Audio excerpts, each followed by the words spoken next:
You hear the name Albert Einstein and you immediately think genius, right? We all know that iconic image, the crazy hair, the mischievous look in his eyes. But behind that icon was a man who, really, single-handedly rewrote our understanding of reality. So today, we're going to peel back the layers of that legend to find the rebel, the thinker, and the conscience who reshaped the very universe we live in. Newton, forgive me. Imagine writing those words. That's what Einstein wrote after his greatest theory was confirmed. Now, that wasn't him being arrogant. It was him acknowledging the sheer scale of what he'd done. For more than 200 years, Isaac Newton's laws were the absolute bedrock of physics. They were perfect, they were unshakable. And then this guy comes along and says, well, actually, they're not the whole story. So how did this all go down? Well, in 1918, Einstein was a respected physicist, sure, but he wasn't a household name. That all changed in May of 1919. So picture this. A team of astronomers sails all the way to Africa to watch a total solar eclipse. And their mission wasn't just to see the eclipse, it was to test Einstein's wildest idea yet, that the sun's massive gravity could actually bend the light from distant stars. When the results came in that November, the world was just floored. He was right. Light was bending, and the only way that could happen is if space itself wasn't empty, but was actually a kind of fabric that could be curved by gravity. Just like that, he was an instant global celebrity. And that really brings us to the big question here, right? How did this happen? How does a guy who started out as a third-class examiner in a Swiss patent office, completely outside the academic world, manage to topple the foundations of physics? Well, the answer isn't just in what he knew, but in how he refused to learn. Okay, so to really get this, we've got to go back to the beginning, to Einstein, the young rebel. His genius wasn't about acing his exams. It came from this deep, almost defiant need to question everything. You have to understand, the schools he grew up in, they were all about authority, memorizing facts, this kind of military-style discipline. And he absolutely hated it. He couldn't stand just being told what to think. See, his mind worked in a totally different way. It ran on imagination, on asking what if, and, this is key, on thinking in pictures, using what he called thought experiments. And this attitude? Oh, it drove the establishment nuts. One of his university professors, Heinrich Weber, actually told him to his face, "You're a very clever boy, but you have one great fault. You'll never let yourself be told anything." For his professor, that was a bad thing. But for the history of science, that fault, that refusal to just accept what he was told, was his greatest superpower. And this really gets to the core of his philosophy. Knowledge, he thought, is limited. It's just a collection of what we already know. But imagination, for Einstein, that was the engine of discovery. It's what let him, even as a teenager, imagine what it would be like to ride on a beam of light. I mean, who thinks like that? That little thought experiment, that's what eventually led to his theory of special relativity. So, all that rebellious imagination, it comes to a head in 1905, his annus mirabilis, his miracle year. And get this, he's still working at the patent office. He's a total unknown, an outsider, and he's about to turn physics completely upside down. 4, that's the number.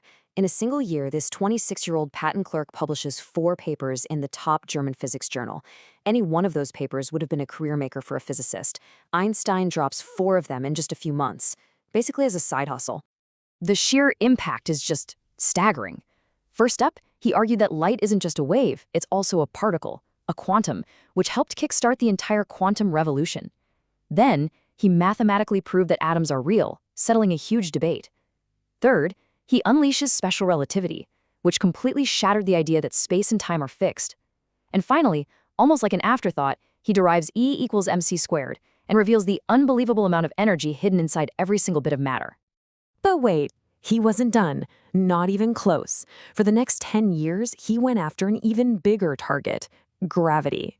And the key that unlocked the whole thing came to him in this flash of insight, something he later called the happiest thought of my life. So, what was it? What was this happiest thought? Well, it was a moment of beautiful simplicity that would lead him to his absolute masterpiece, the general theory of relativity. He pictured a guy in an elevator.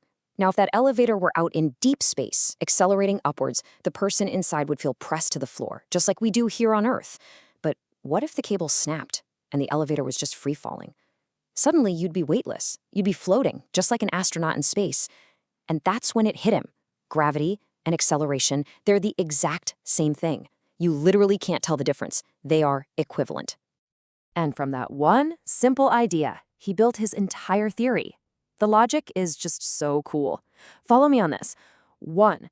If gravity is the same as acceleration, and 2, we know that acceleration can bend the path of a light beam, then 3, gravity itself must bend light. But how?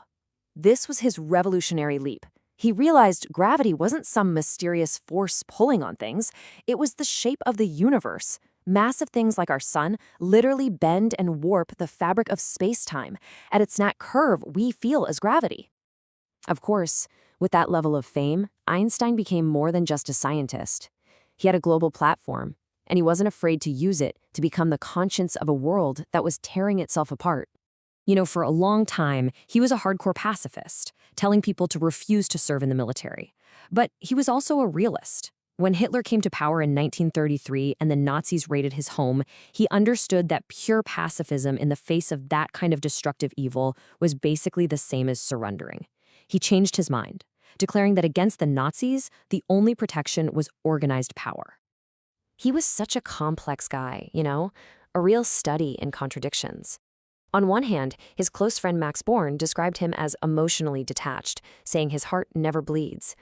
And yet Einstein himself said that after escaping Nazi Germany, his Jewish identity became his strongest human tie. So you have this image of a solitary thinker, adrift in the cosmos, but at the same time, a man who felt this incredibly deep connection to the fate of his people. And his fight for justice didn't end with the Nazis. After he moved to America, he was just horrified by the racial segregation he saw. He called it a disease of white people and used his global platform to speak out against it again and again. In a really powerful move, he accepted an honorary degree from Lincoln University, a historically black university. That was a huge statement back then. For Einstein, injustice was injustice, no matter where it was. All right, so this brings us to the last big chapter of his life as a scientist. After completely reinventing gravity, he spent his last 30 years on this lonely and, in the end, unsuccessful quest for one single theory, a theory that could explain everything. Physics was basically splitting in two, and Einstein, well, he found himself on the old school side of the argument. His view, the universe is orderly, it's predictable. God does not play dice, he famously said. But this new kid on the block, quantum mechanics, was describing a world that was just weird, a world of pure chance, uncertainty, and what he sarcastically called spooky action at a distance. He just couldn't get on board with it. And it's so ironic, right? The great rebel of 1905. He'd kind of become the old guard, resisting this new revolution in physics. He spent the last 3 decades of his life searching for a unified field theory, a single set of equations that would bring order and certainty back to the cosmos. And he knew how stubborn he was being. He even joked about it in a letter. With this amazing self-awareness, he wrote, "I must seem like an ostrich who forever buries its head in the relativistic sand in order not to face the evil quanta." He knew he was swimming against the current, but he just couldn't let go of his belief in a universe that ultimately made sense. He never did find that unified theory. And that leaves us with this really big, fascinating question. Einstein's whole life was a quest for a beautiful, simple, and complete explanation for everything. His faith was that reality, at its core, was elegant.